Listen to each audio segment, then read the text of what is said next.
thanks everyone for joining this this webinar. Really good to have Alisdair Naulls from the Marine Conservation Society on it. And essentially, the purpose of the session today is just to go through some of the key sustainability issues that are affecting the oceans, and to have a bit of group discussion around, what they are, potentially what we can do. It's quite interesting, like I say, to have an NGO representative from an NGO on the call to kind of debate and chat about these issues and think about a way forward with them. So just to introduce myself, my name is Ross Primmer. I'm a consultant with Action Sustainability. We as a consultancy work across a range of industries, across the whole gambit of sustainability, from carbon to environmental management to social value to sustainable procurement and that kind of thing. Just want to introduce Alisdair Naulls from the Marine Conservation Society. And Alisdair, if you give a bit of a background about the MCS and what you do for them. Hi there. So it's Alisdair Naulls, but I'll take Naulls. I quite like that. Naulls sounded slightly more maritime somehow. It's Alisdair Naulls, peculiar spelling, and as indeed is Alisdair with a D, which is a Gaelic version of a noun. But anyway, let's not do language. So I work for the Marine Conservation Society. I'm its public engagement officer. Ross very kindly has massively over-promoted me by describing me as an expert from the Marine Conservation Society. I'm not an expert. I will give opinions, and I'll do as much as I can to represent the thinkings and the thoughts of the Marine Conservation Society, but not being disingenuous. I'm not an expert. I'm experienced in certain things, but we'll see how we go. So yeah, my job is to talk to you, to go into schools and write things and do things and work with people on beaches or in schools or laboratories or up and down the country, and try and engage all of you lot with what we're trying to do, which is save our ocean. So that's me. Come from a teaching background, but not a marine biology background. Hopefully I don't let you down, especially you, Ross. I'm sure you won't. So just as a quick agenda, so we've got 4 topics which we're going to go through, which are oceans and pollution, oceans and climate change, oceans and ethics, and oceans and resources. We're going to be kind of across environmental, social and economic sustainability with those 3 topics. I'll introduce them, and then I'll invite Alisdair to give his perspective from Marine Conservation Society, and then have some debate. So like I say, Billy will be managing the chat if you want to write things down, or if you do want to kind of speak up, then feel free to unmute yourself and ask questions. So without further ado, the first question we've got, and as a bit of background from myself, plastics is the issue I think that's in the media at the moment, and it's something that it's almost the David Attenborough Blue Planet effect. We're all talking about plastics. How can we reduce plastic? But we forget that within the oceans there are there are lots of other pollutants that are actually impacting marine life and the way that our oceans function, from agricultural chemicals like pesticides. They've increased by 25% in the last 10 years. There's this concept of bioaccumulation and biomagnification. So where you have tiny animals like krill that absorb pesticide. They're then eaten by fish, and the amount of pesticide within those fish is concentrated into higher density, and then those fish are eaten by other fish, which concentrates it more. And then at the tops of the food chain, you end up with significant problems with kind of the predators within those food chains. And actually, it's amazing that some of the most toxic amounts of heavy metals that have ever been found in a living organism have been found in marine organisms, like cetaceans in the USA, and some recent research was published. And similar with PCBs, which is a pollutant that's been banned in the UK since 1981, but its persistence in the environment means that it's still around. And actually, potentially one of the reasons why one of the only resident orca populations in the UK, up in Scotland, may be in the next few years non-existent, because they're unable to breed and unable to reproduce because the levels of PCBs are so high in their body fats, and they're not able to get rid of them. So that's my brief introduction. Alisdair, it'd be interesting to hear your thoughts from an MCS perspective on oceans and pollution. It's incredibly depressing. We're producing more and more plastics, despite all of the various campaigns and nicely, beautifully filmed shots of our multinationals and their green eco-awareness, we're producing more plastics than ever. And the ultimate thing is, you know, whether it's coming from the street outside your house, down through the storm drains or the little stream or the river or whatever it might be, everything ends up kind of washing into the sea. It's this great bin of the world.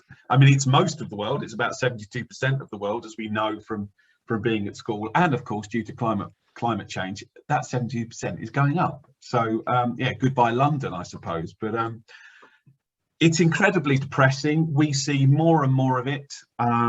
There are the odd win. I'm not only going to be depressing this in this. MCS, and Marine Conservation Society, MCS was involved in pushing through the 5p levy on plastic bags, and we saw a dramatic drop in the amount of plastic bags we saw on our beaches with our beach watch, beach cleans. And we please join in September the Great British Beach Clean. We do beach cleans throughout the year, but our big push is in September. Go and check our website out, and I'm sure Billy or someone cleverer than me can stick a link into our website in the chat. Come and join us. Come and see for yourself what we're seeing washing up on our beaches. But let's remember, the vast majority of the plastics that we know get washed into or lost into the ocean sink. So what we're picking up is about 10% of what is washing up on the beach. The rest is sinking. And yeah, so it's not only carbon sequestration that goes on in the ocean. It's storing all of our plastics down there, and of course breaking down into further microplastics. So the answer to that, Ross, is it's terribly, terribly depressing. But we do get out to lots of young people and indeed older, and more kids. You go into schools and more kids will sit there and you go, have you all got one of these? And they all hold these up. Now, I'm a very old person. I come from the 70s. I never would have walked. I mean, I just probably didn't drink water as much as I should have done. But there is a greater awareness, but equally there's a much greater amount of plastic around us in all of our lives. So with the raised awareness comes a raised amount of plastic around us, just in everything. Right now we're running we run our plastic free challenge. If you're I'm a parent of 2 small children. I don't know, probably some parents on here. It's incredibly hard to shop plastic free. It's incredibly hard to think, how do I separate out all of my plastics, all of my waste into the various bins, and then half the time they leave some of it because it's the wrong kind of plastic. And we've seen the footage. We've seen people like Hugh Fearnley-Whittinstall, who we've worked with in the past, going out to other nations around the world and picking up a Tesco's, a Sainsbury's, a Waitrose bag and waste from our recycling that's being dumped out in other countries. So it's depressing. There are wins, the plastic bags, the raised awareness in schools, but it's a really, really, really tough battle. And looking at the picture of that very famous picture of the guy surfing that rubbish wave, and yeah, I better stop now because everyone's so depressed they'll log off. Well, I think it raises a question of what can we do about it, and it's I think the thing is, it's a global problem, and in the UK, we have a small impact on the global issue of plastics in the ocean, plastics in the Indian Ocean. I think where that picture was taken, but I think if we can raise awareness globally, then that's when hopefully we can start to make a difference with it. But has anybody else on the call got anything to raise or discuss about oceans and pollution? Can people come on and chat sort of out loud to us? Are they allowed to do that? No, they'll have to put it in the Q&A section, or if they want to put it in the chat, I'm happy to read it out. Okay. Can I say one more thing? Yeah. Is that okay? I mean, I'm just, Ross is in charge of me, everyone. He's just got a little remote control. But I will say this, this responsibility does come down to you and to me. And we have got to make changes ourselves. And especially me, when I'm on my MCS soapbox, talking particularly about plastics, but other things as well. You have got to make that change yourself, within your family, within maybe your slightly wider family, your friendship group, and then your kids in their schools. If we can start off with that I word, which is, I'll hold up one of our magazine covers because I particularly like it, the little kid being the superhero. That first person personal pronoun is incredibly important. If I do something about it, if I don't do something about it, how can I ask you? And I would say the same has to go for you guys as well, particularly in your jobs if you're working in conservation or working in consultancy, like many of you probably are. You've got to look to yourself to make those changes, and then I think you've got a more valid argument in saying to someone else, hey, could you make a small change, and let's think about things. We've got to start thinking about these things ourselves. And I think on the Alisdair as well, I think it's really important to kind of think about, you know, when we're talking about some of our clients in things like construction and manufacturing, it's about, you know, where are the single-use plastics in their supply chains and how can they reduce them? So, you know, for example, there might be an organisation that gets every tiny little widget that they want to put into their electronics in a tiny little plastic bag, and if they work with their suppliers to say, you know, we want it in a cardboard box, then all those little things can make a difference to reducing overall plastics use. I mean, it's crazy. I actually worked with an organisation quite recently that was in Wiltshire, and they were basically electronics manufacturer, and they were buying milk in plastic milk cartons, but they were consuming 800 pints a week of milk in plastic cartons.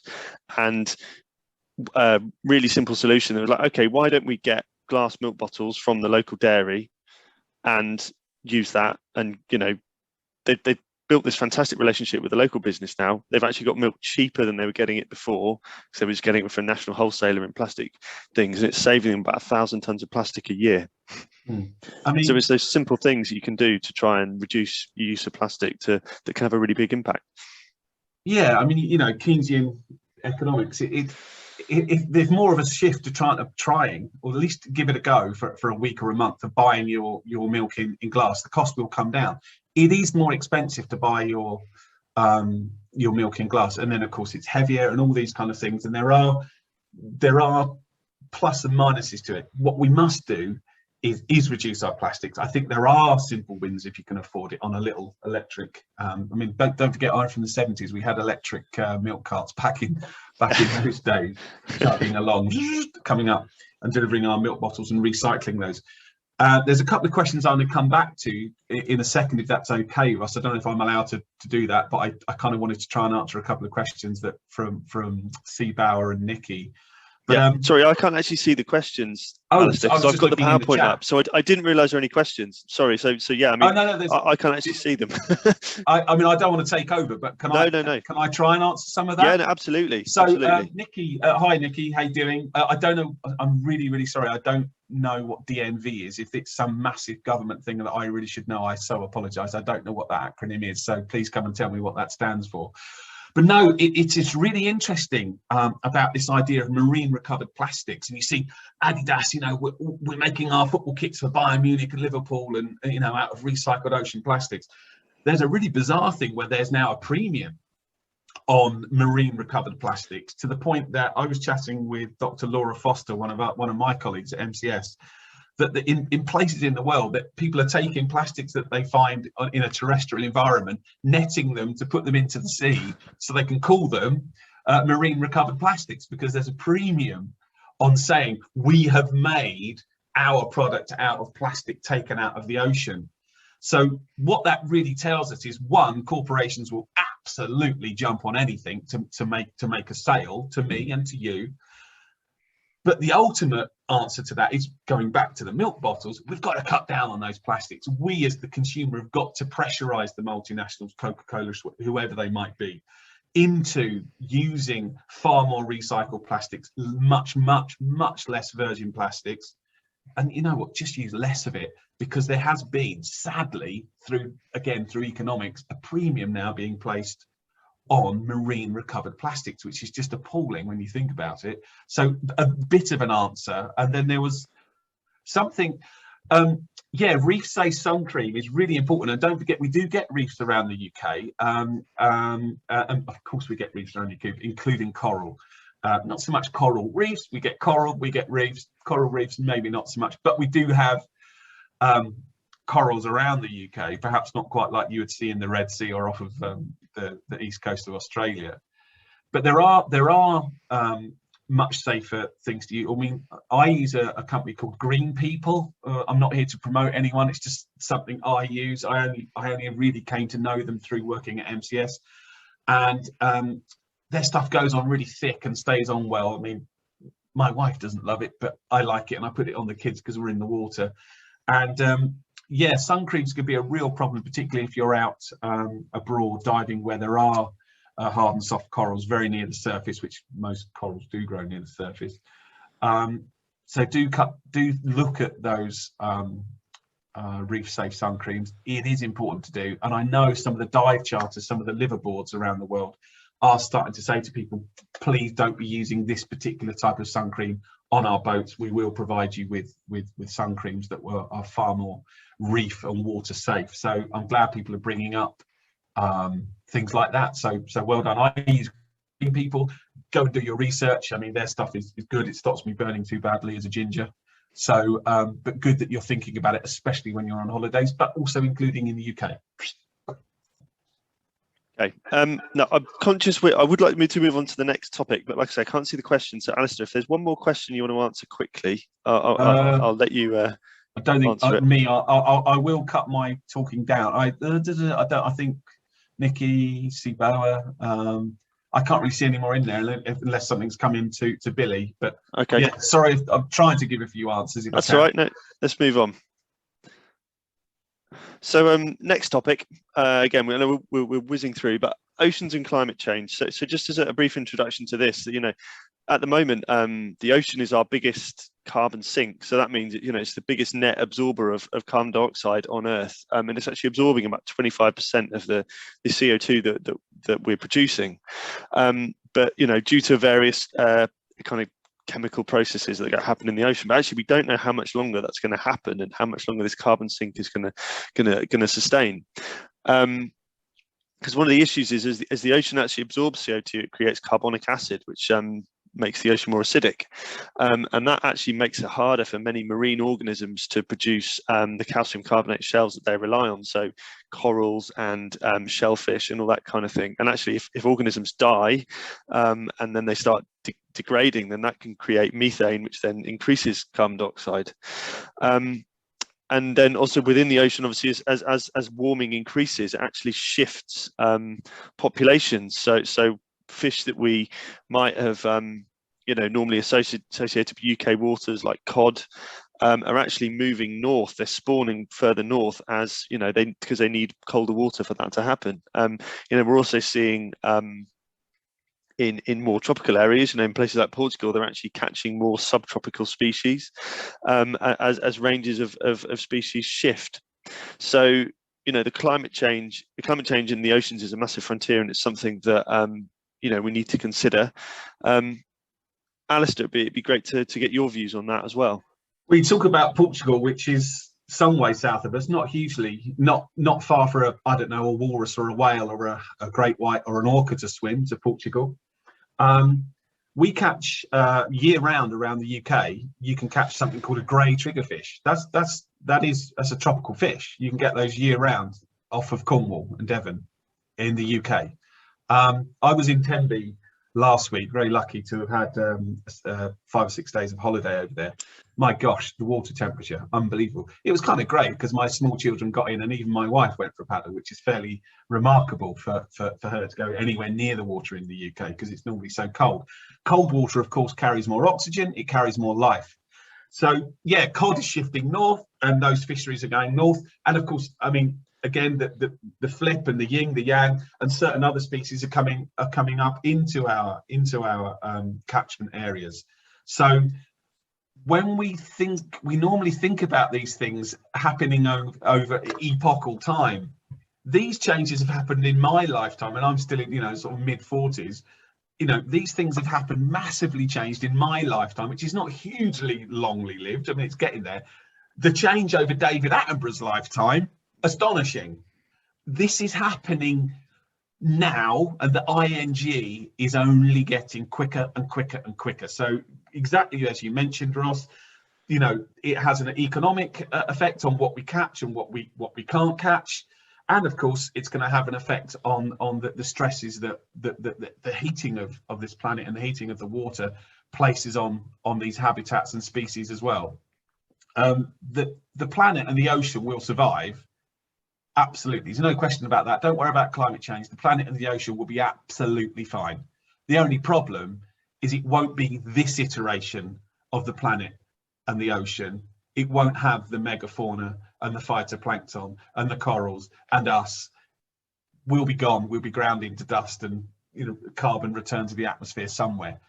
But this little rock with some hot, salty water floating around its surface will continue to spin, and something else will evolve. But it probably won't be a dolphin or an orca or a human or an orangutan or a tiger or something like that. It's pretty depressing, and it's happening. We do need to cut down on our energy usage straight away. It comes down again to me and you. Yeah. Any questions? I'm just being so depressing. I'm sorry. I know it's tricky not to be depressing, and I think obviously I can give a few examples of wins. I'll try and be quiet. I'm aware I'm saying too much, so no, it's okay. As people are thinking of questions, I can't see any in the chat unless I'm missing it.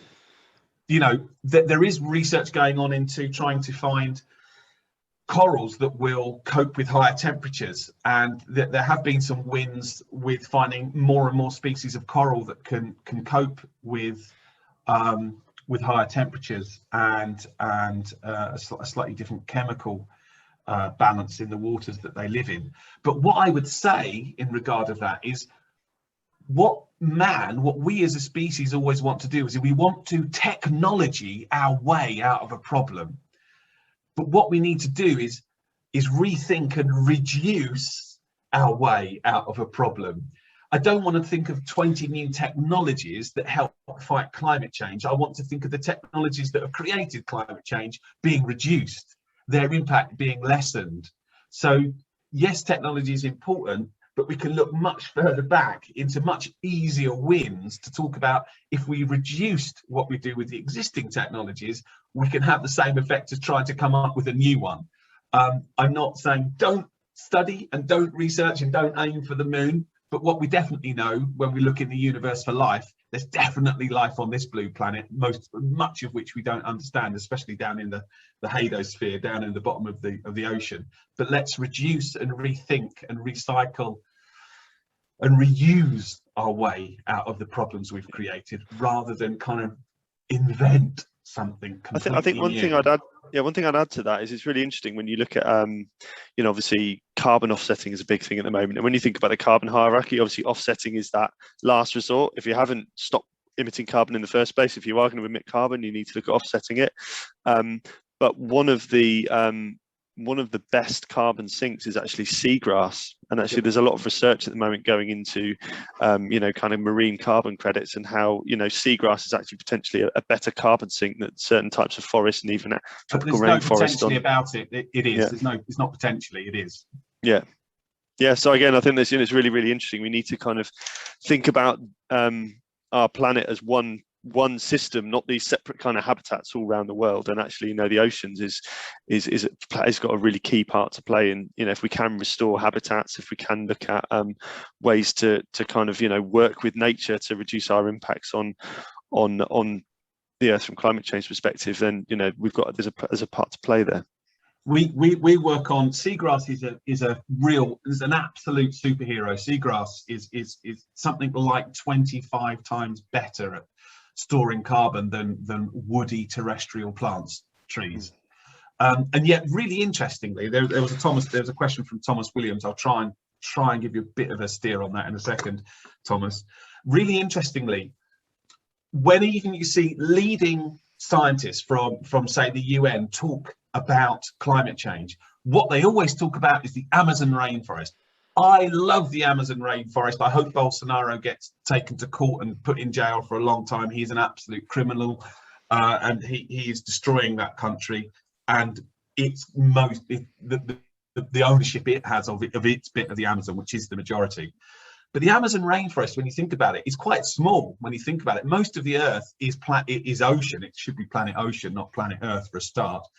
And yet even leading scientists and leading thought leaders, when they talk about carbon sequestration and the production of oxygen, they talk immediately about trees, and we forget about the wet salty bit with its kelp, with all of its other seaweeds, and we forget about the seagrass. And seagrass surrounds the UK, by the way. It's brilliant to dive over. We're working on projects to get to go and see the bit, imagine like a slightly wetter, deeper version of putting your rice plants in. Going out to seed areas and promote the growth of seagrass, and look at really simple things, to go back to my technology point, like eco moorings that take the chain, stop the chain scraping around a block of concrete and grubbing up all of the seagrass. You float off an eco mooring screwed in to the sort of through the seabed, as it were, and then a floated mooring goes up. And so what you have is this little tiny point, like a peg, like my finger going into the ground. And I've seen it with my own eyes. The seagrass will grow right up to those points because the chain scrape is alleviated. And when you think about, you know, the amount of oxygen that's being produced and the carbon that's being captured, and the amount of boats, particularly in the Western world, that people have, just little pleasure boats, stopping those little circles of grubbed up grass, seagrass, can have a massive effect. And that's not a great big technology. It's a screw that you screw down into the ground and you peg your boat off of a float. That didn't really need Elon Musk's billions to work out. Yeah, and there was a question from Thomas. Can I try and answer that, Ross, or shall I be quiet? Yeah, no, like I can't actually see the questions because I've got PowerPoint. No, Thomas was asking about talking about climate change, and I think it's something along the lines of the lag. Something about that, how quickly when we bring these sort of programs into place, does the ocean recover? The ocean can recover incredibly quickly, Thomas. For example, again, sorry to bring it back to what we do at MCS, we work up with various schemes where we're reintroducing mussels into sea locks and things like that, and it's really amazing how quickly the quality of the water improves with that. I mean, one little mussel can filter something like 25 litres of water a day. How quickly the water quality and the habitat, the quality of the habitat in that area can improve by the reintroduction of a species that should be there. If you go and see an area that has been bottom dredged and you give it 2 or 3 years, you'll be amazed how quickly you go from what looks like an underground ploughed potato field of nothing to lots of something, of those algae, those seaweeds going back and re-establishing themselves, creating habitat again. The ocean does have an amazing ability to recover quickly, but we're right at the very edge of giving it its last chance to do it on a global scale. I mean, kelp is one of the fastest growing plants in the world, isn't it? You can almost watch kelp grow. Yeah. Kelp can grow a metre or 2 a day. Yeah. Crazy. But then I think with coral and that kind of stuff, it's a slightly different story. Again, it's you probably know more than me than Alisdair, but I know that it's quite a long generation period. If you have bleached corals and that kind of stuff, it's not a particularly quick process to bring that back. No. And we have things like marl beds around the UK. Now, marl is this beautiful, again, carbonate, this beautiful little pink seaweedy, sort of hard, crusty kind of seaweed. But these things can be 6,000 years old. This is going back, quite a long time before the Industrial Revolution.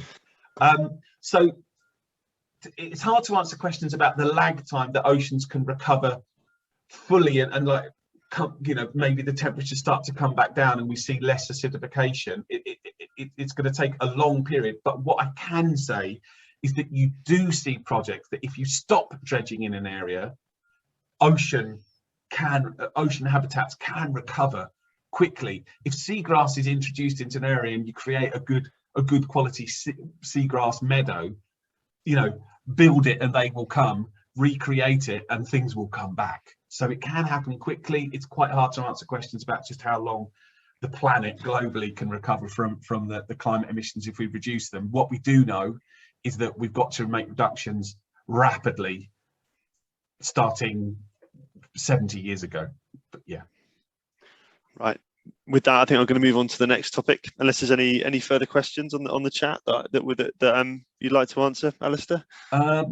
So seagrass carbon sequestration. I'm not producing carbon. That's called crustaceans. Then, or does the carbon go in the sea grass so it doesn't increase the acidity? No, I mean, when it comes to carbonic acid, it's for sure. I mean, again, I'm not an expert. I've read around these subjects, but I'm not an expert. But no, it does cause problems, particularly with corals. Or does the carbon go in the seagrass so it doesn't increase the acidity? Yes, carbon is captured by the seagrass, but not enough of it, because there's not enough seagrass is really the answer. So there is an effect on those animals that will be using those, creating those shells for themselves, and more of and we definitely need to create more habitats, more kelp, more seagrass beds, all of the rest of these things to alleviate the problems as quickly and as much and on a bigger scale as possible. Sort of an answer, but not much of one. And I mean, ultimately, the global CO2 atmospheric concentrations are going up, aren't they? So as long as they're going up, we need to kind of think about more ways how we can sequester more carbon. Yeah, and just produce less in the first place. Exactly. Really. Yeah. So next one is a bit of a change into more of a kind of social topic. So I'm conscious that when we think about the ocean, quite often we do think about the more environmental side, so things like biodiversity or carbon or climate change, and actually one of the things that I find really interesting. Well, it's not interesting. It's I think it's completely under the radar. Is oceans and ethics, and actually how there's 50% of the planet is actually classed as there's the high seas, which is actually pretty much subject to no regulation or very minimal regulation. And actually, the legal jurisdiction is most commonly decided by the flag that a ship decides to fly, and there are certain nations that will deliberately have very lax rules, and then ships will fly these flags so that they are subject to those very lax rules when it comes to labor exploitation of seafarers or the environmental regulations that their ships have to come under or anything like that. And it's almost like we're very keen on fair trade, and if you buy your fair trade bananas from Sainsbury's and it's got the sticker on it, it's like that might be great. It might have been grown in a fantastic plantation in Costa Rica, which is fair trade and is got some really high environmental standards. But then how's it got from Costa Rica to the UK? Has it got there on a ship that's been flying a Marshall Islands flag and crewed by a crew which is barely paid anything to actually kind of get the goods to where they need to be? I think fishing as well is probably one of the examples of where this is actually really especially bad, and there's numerous examples in kind of South Asian countries of crews, people that are killed, they're thrown overboard, they're kind of intimidated, they live on the ocean for years on these ships and just essentially exist. So again, I open up for the discussion. So, Alisdair, what's your kind of view from an MCS perspective on this issue? This has got to be more of a personal one, really. Ocean and ethics. I would hope some of what I'm going to say, or everything I'm going to say, would be mirrored by MCS. We're a good bunch. Please do come and support us. If you're not a member, please come and join us. We desperately need more of you to support and pay a bit of my mortgage, admittedly, because you would be paying my wages. Do please think about joining us at the Marine Conservation Society. We really are a good bunch. We do try hard. Ocean and ethics. Wow, that's a big one. It's such a shame we can't do this in an actual room with a bunch of people sat in front of us and we could see hands going up and get into a proper conversation. It's a really tough one, and it goes, and it's not just. The high seas, what a thing it is, that essentially lawless because no one owns the high seas. And of course what will happen is when these flags of convenience, which is an expression you would have heard probably in your history books, certain really big powerful nations on earth will very much want to adhere to certain laws and very much ignore and be quite lax about others, however it suits them and their economic interests best. It's probably not going to be 2 or 3 people in a bit of a cliche in a very small boat, paddling a small boat or under a very small sail, throwing a small net off the side trying to catch as they pull up behind this enormous ship that we see in the top left of Ross's slides there. Ocean and ethics. I think one of the things that I find quite interesting, and this goes back to a bit of work I did at uni, but it's actually how a situation can progress when you have a kind of essentially lawless situation. And off the coast of Somalia, 20 years ago, Somalia was much more governed than it is now, and their waters were policed by the Somalian authorities, and there were lots of artisanal fishermen who would go out and they would catch their fish and they would feed their families. In the last 20 years, Somalia has now turned into this kind of failed state, and lots of international fishing corporations have started fishing Somalian waters without any regulation, often in using flags of convenience to kind of hide what they're doing. The Somalian fishermen started to get annoyed about this. They started to become unable to feed their families, and that is one of the reasons why they've turned to piracy, because they realized they could earn more money from on their little boats. They've got this, it's a country that's unfortunately pretty awash with weapons and all that kind of thing, and they're able to hijack these big ships and then charge a ransom for them, and that's now how they feed their families, purely down to this kind of partly down to this kind of system that we have in the oceans, where large international factory fishing ships can kind of, if they feel like there's an opportunity for them that they can exploit, they will exploit it. Yeah, and I think we shouldn't forget that oceans and ethics do wash up on our shores as well. The fishers that tend to fish very sustainably tend to be, small boats, family owned small boats. They've got a long mortgage on a boat, so it's in their interest, economic interest, to fish sustainably, because they've got a long mortgage that they need to pay off by fishing. So if you're going to hand your boat down, excuse the use of primogeniture, but you're going to hand a boat down to your son, which typically is the way it goes, so forgive me for that, but that's the evidence. If you're going to hand the boat down to your children, and they're going to be fishing that boat through the rest of it, the mortgage you've got, the payments you've got against that boat, it suits you to fish sustainably. But then we will see fishing rights sold to bigger and bigger firms, and then firms, bigger ships coming into UK waters to fish that are there entirely legally.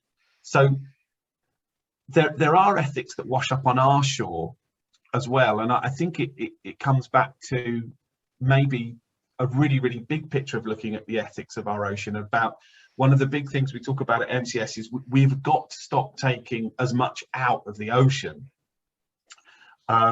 We do, we do have to, only when we go shopping, only buy, if you eat fish, and I'm sure there's lots of people here that eat fish, only buy sustainably sourced fish. Definitely use our Good Fish Guide. I know I'm doing a bit of a promo for what we do, but it's a really good thing. We are not a labelling company. We are not MSC, which was hammered by Seaspiracy. We are NCS, Marine Conservation Society.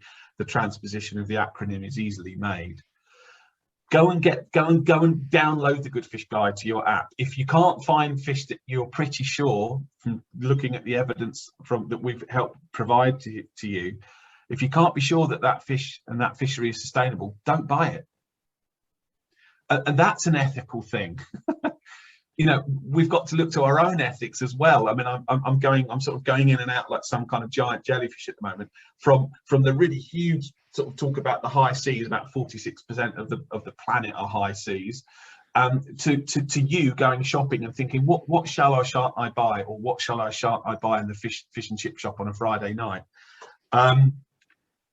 Oh gosh, ocean and ethics.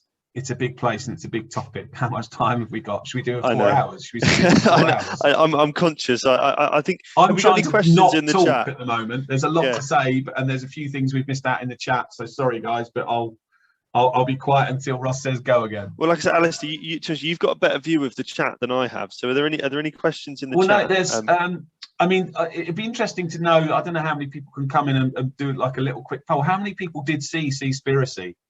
How many people who are watching saw it? I mean, I've watched it a couple of times. Some of it is wrong, but I think on the whole, I mean, it was the same team that made the program Cowspiracy. It certainly was a a vegan. I mean, I'm vegetarian. I'm not fully vegan, but it's I don't eat much fish either. So but it was like a vegan-led program, and I think some of the tone wasn't quite right, and it was. Someone's just put in there. I think it's from Char. It was an eye opener, and but you've got to keep your eyes open. Now they've been open, keep them open. Go back to, you know, these things, these little things that you can do. And I keep pointing at the camera, pointing to you. Think about how that's opened your eyes. If it worried you, go and get the Good Fish Guide from your app or whatever phone thing app provider you use. And think about, what do I buy? What are my ethics? Am I going to sit here and listen to this webinar today and have a chat and listen to Ross and me? Am I going to go, yeah, I totally agree. Yeah, he was all right. He sort of banged on a bit, but you know, he was, yeah, and then go and just carry on buying the same stuff you buy. This is the question of a really big question about ethics, coming down to a smaller question of your and my ethics. What am I going to buy? Is it a bit more difficult for me to take a bit more time to buy the food that I eat, to make sure I'm trying to buy sustainably sourced or better husbanded meat and protein on my plate? Make that decision today to do it. It's hard. Make a decision to try and cut down on your plastics today. It is not easy. It is hard, but it's an ethical thing. You're like, oh God, yeah, flipping it. Oh, all right, yeah, I won't buy that box. I'll have something else tonight. And that's an ethical decision that you're making as an individual, that if we made it in our millions and billions, would have an effect on this planet. Yeah, and that's a really, really good point there, because obviously, you know, if we do start making more ethical decisions as a society, then it will be that the supermarkets and the food providers of this world will take it on board, and things will become better. Well, if they see that there's a market and there is a kind of a shift in people's attitudes and opinions around things, then they will provide for that. So it is up to us. And there is a market, and it's growing, and we know that something like, it's growing, 780 million meals a year in the UK are sourced using our ratings. 708. We're quite a high population. We're quite a small country. 780 million meals a year in the UK are now sustainably, or far more sustainably sourced, due to the work of a little bunch of, you know, people like us guys at MCS. That is a big win. I don't eat much fish, but I do eat a little bit. Particularly, I like my mussels, because you can do a lot with it in a curry or in a salad or whatever it might be, and it's a bit of protein, especially when you're vegetarian, pretty much. But go and buy it sustainably. Sometimes it might cost you a little bit more, or it might cost you a little bit more time to go to the other shop to do it, and hopefully hop on your bike to do it. But you know, we can make these small changes, and with a little bit of a nudge from the information that we can put in your pocket in your phone, go and stick the app on your phone, you can be part of doing something better for our ocean. So, you know, I've said a lot of negative stuff. You can make little changes. Make, you know, my partner, my boyfriend, my girlfriend, whoever it might be, my kids, my mum and dad have now started to look differently at the fish they buy. You know, we can make changes ourselves, and it enables us, as I said right at the start, to then say to other people, oh, have you seen that? You could maybe think about looking at buying your fish a bit differently. Alisdair, I'm gonna give you potentially, we've got one more question quickly, and then we'll move on to the final topic, if you want to pick one, if there is one. Well, there was one about a carbon offsetting. Go back a bit, sorry to hop back, and it's to Kaylee. There are carbon offsetting projects that indeed we work on, that down in the Fal estuary, for example. It's called the Remedies Life Project, run with various universities. We're involved as well. It's not so much carbon offsetting. Offsetting is probably a topic for another day in some regards. There's lots of big multinationals talking about offsetting and still blowing stuff out of their tailpipes, as it were.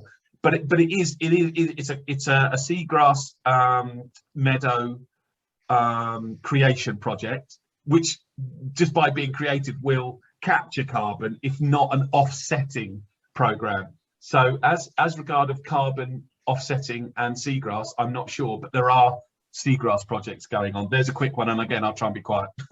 Actually, Alice, it's an interesting question. Actually, it's something that might be useful for for the kind of wider group on this call.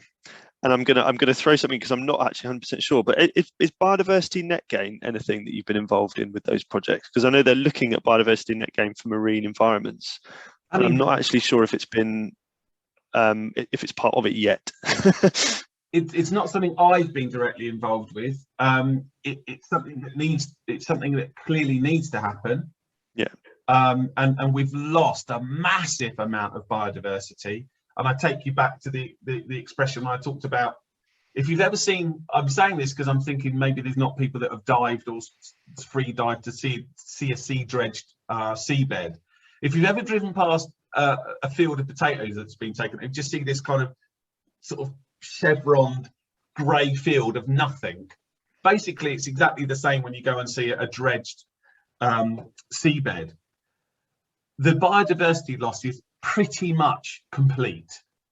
So the idea of stopping that dredging, and it is amazing how quickly stuff will come back and level that area of seabed and start to create this huge gain in biodiversity and all of the positives that are associated with that, whether it's just as a home, as a nursery for young marine creatures, or indeed capturing and locking in carbon. But we just need far more of it. Right, with that, I'm going to move us on to the final topic. I think we're probably going to run a little bit over time, but I hope that's okay with everyone. No, don't worry, it's absolutely fine. So I think our final topic is again, it's another huge topic, but we're just want to have a bit of a discussion around ocean and resources. And obviously, I think from my side, I think, you know, when you look at it on paper, the ocean is one of the most fundamentally sustainable kind of resources that we have. You know, if we manage fisheries in the right way, then they, in theory, last forever. But the fact is, we know that we are not managing these resources in anywhere near a sustainable manner. There was a bit of research done by the FAO, which is kind of the UN food organization, and they basically have stated that they think peak fisheries happened in 1996. So that means, you know, we're not in this kind of sustainable situation where we're replenishing what's being replenished, what we're taking out. It's actually, we're now on a decrease. It's now more effort for us to every year get the same amount of fish from the ocean that we take.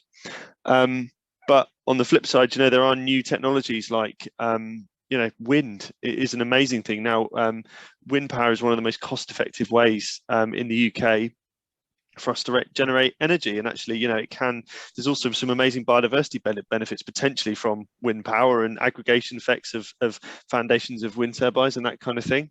But, you know, also things like marine aggregates. You know, at the moment in the UK, there's a massive construction boom. And in London, about 50% of the sand and aggregate that's actually used it comes from marine environments, which is obviously, you know, as Alisdair mentions, it's in that localized area where they do dredging. I mean, it's really it destroys any habitats that are there. And you know, in the future, we do have a lot of at the moment, terrestrial mining is also quite a big impact, and actually potentially. Well, again, this is a difficult one from a biodiversity perspective, but there are resources that we could potentially extract from the marine environment, from like deep sea mining and that kind of thing, that may be a more sustainable way, potentially, of exploring, of gaining natural resources for things that we use every day, like rare earth metals and that kind of thing. So what are your thoughts on this, Alisdair? Oh God, we could have done a 4-hour webinar. Yeah. Coming back to, you know, looking at, most of us are driving on metalled roads, i.e., you know, concreted, paved roads, and sit in houses built from sand and bricks, and our children were born in hospitals built of sand and bricks, and go to schools built of sand and bricks. So clearly we need aggregates. We run something called, gosh, it's gone straight out of my head. What's it called? One of the projects we run has gone Sea Search. I'm so sorry. There's so many sea things going in my head. We run a project called Sea Search, where we train up divers, people who are qualified to dive. We train them up as survey divers, and people will go as groups, as part of their hobby, to surveil areas to understand what, for example, might be the biodiversity of a particular area, and indeed to say there's not a great deal down there. Potentially it's an area that you might dredge in or to take some aggregates out. So, you know, by enabling groups like us to go and surveil more areas, to understand this is a place where you could maybe take out aggregates that we know we need, to go back to the hospital school thing, but with far less impact than if you had dredged here. I'll try to do that on camera. If you do that here rather than here, you're going to make less impact. So things like that are important, but you do also have to think about down, if not downwind, down current of these projects. I know anecdotally from divers that you can be many, many miles away from an area that may have been dredged, and the kind of the sort of settling down of the debris that's knocked up from the work that goes on has an effect on habitats many miles away. Coming into wind, we definitely, I mean, we at MCS, we support renewables, of course we do, but again, you've got to think exactly where are we putting them, what technology is being used. Can it, for example, you can put a wind turbine on a floating buoy. I mean, they're enormous, but they essentially float. And then, as Ross mentioned, there are sort of benefits in the regard that they become effectively de facto no-take zones, and you get a lot of the kind of coral or other marine fauna growing around the bases of these pylons. But then again, on the flip, you need to think about, make sure you're not putting up these arrays right through an area where you get a lot of seabirds migrating. Yeah. We know certainly terrestrial pylons have a massive effect on bats, for example. We need to think about, where do we position these technologies? Yes, renewables have got to be a huge and bigger part of our future, but we need to take a much bigger picture about exactly where we put them. Do the science, trust the people like the guys at Sea Search and the research they do. Think about exactly where you put these arrays into place. We need more renewables, but we also need more and better and greater thinking about just where we put these projects in place. It's the noise as well, isn't it, that can be an impact with noise can be an impact. You know, you forget the noise pollution from piling with these offshore wind it can be a huge thing, especially for cetaceans and things like that. Exactly. So we do need the technology, but we need to think about doing it as sustainably and as soft-footedly, it's not really an expression, but I'll coin it, as gently as we can. What we can't say and what we don't say at MCS is lock nature away and throw away the key. That was for David Attenborough back in the 60s to look at nature. We can't look at it anymore. We just have to tread far, far, far more gently on the planet. And let's go back to those renewables. If we can have 100% renewables, but powering much less power usage by me and you, brilliant. And it is people in the West that are using this power, not people in the middle of, I don't know, somewhere incredibly rural in China or northern Russia or in Ukraine or something. It's the wealthy West that are using these resources massively compared to the majority of the world. So there's an ethical and moral change that has to go on there to put less impact on what the renewables need to provide for us, which is energy. Let's use less, but do better schemes. It's got to be a two-handed thing. Are there any questions in the chat? Again, sorry, I can't see from where I am, but are there any carbon? Great presentation. That's very polite. Thank you. Very passionate. Very behaviour change. We just. Oh yeah. Okay. They're not a question. Just someone saying it's been very good. So well done, Ross. Oh well, thanks to you as well as thanks to Alisdair and Billy as well. So it's been really interesting debate and really interesting conversation. So yeah, I mean, if I don't know if there's any questions about oceans and resources, again, it's another one we could probably talk about for hours.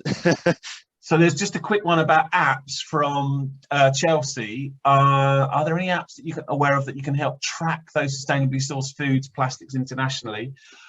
There's a really good app that helps you look at the plastics in your beauty products, which is a bit of a weird one. We worked on getting those plastics, microplastics that sort of dermabrase your skin, to get those banned in the UK. And there's oh, if you just, I'm sorry to use to say it, but if you Google or whatever search engine you use, plastics in beauty products app, it will help you look at, you know, what is in your toothpaste, what is in your aftershave scrubby facey stuff. There's those sort of things. There's of course our app about sustainably sourced fish. I'd probably just Google it. There are various apps I've got on my phone that I can't even quite remember at the moment, but there are some that will tell you about the plastics that, as mad as it might seem, are in beauty products, and indeed some of the more sustainably and better sourced foods. There are various out there. A little bit of research will help you get there, and certainly use our one. So that's a bit of a rubbish answer to your question, but there are those apps do exist. Okay. Well, do you know, we are coming up on 2 o'clock. I think Alisdair, unless you got any final comments, I'm happy to try and help if I have. Yeah. I'll try. I mean, as I said, I'm not an expert, but if anyone has anything, I'll happily stay on and try and answer any questions if I can, or if not answer questions, then signpost people to much cleverer people than I that can answer their questions. Yeah. Okay. Well, I think that if that's the case, then I just sort of say, you know, thanks very much for everybody joining the call. I think it's been really interesting. I know it's been an absolute whistle stop tour through 4 topics, and like I say, I mean, the ocean is a big place, and really we haven't even scratched the surface of the kind of sustainability issues around the ocean. It's been an introduction to some of the things that you can think about with oceans and sustainability, and we've had a bit of a chat around, you know, some of the issues. Can I say one last thing before I go? When you've wrapped up, can I say one last thing? Is that possible? Absolutely. Yeah. No also, problem. I'm gonna look down the camera. Please do something. I don't really mind what it is.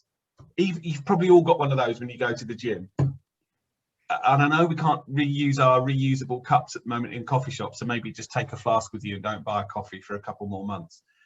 Try and do something that makes a positive change. And again, to go back into the Gandhi thing, I won't do the whole quote. That change has got to start with you.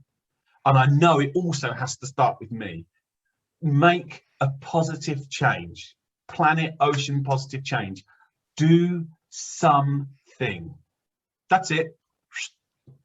And to add to that, I would say, obviously, you know, from a commercial perspective, it's not just about what you can do in your job as well. And actually, one of the things that we're really, I would say, guilty of sometimes is what we might do at home. Is we might have look at somewhere reducing your plastic or something like that, and then when we come to work, it all kind of goes out the window and we don't really think about it. And actually, if we can start making those, just asking questions at work, it can have that potentially an even bigger change. So, you know, I gave that one example of plastics reduction, which I was involved in at this factory in Wiltshire, where, you know, just think no one had ever thought, why don't we just look at getting some milk in glass bottles? And that then resulted in 1,000 tons less plastic over a year.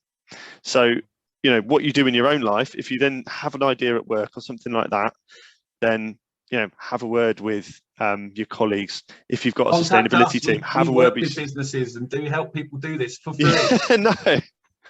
Well, then go and pay Ross lots of money and Access Sustainability. But we will you know, do that work. Get in contact with us if you're an owner of a business. I'd be more than happy to help. I'd be more than, and, you know, happy to give some advice. And if anybody needs any consultancy advice on it, obviously we are here. But I said thanks everyone for joining the call. I hope you enjoyed it. I hope that you found it interesting. And like I say, if you've got any questions or if you want to find out any more about any of the issues we've talked about, then please feel free to email me. Like I said, I can send some questions on to Alisdair. I'm sure you'd be welcome to answer them as well. So yeah, thanks a lot, everyone. And yeah, I hope you enjoyed it.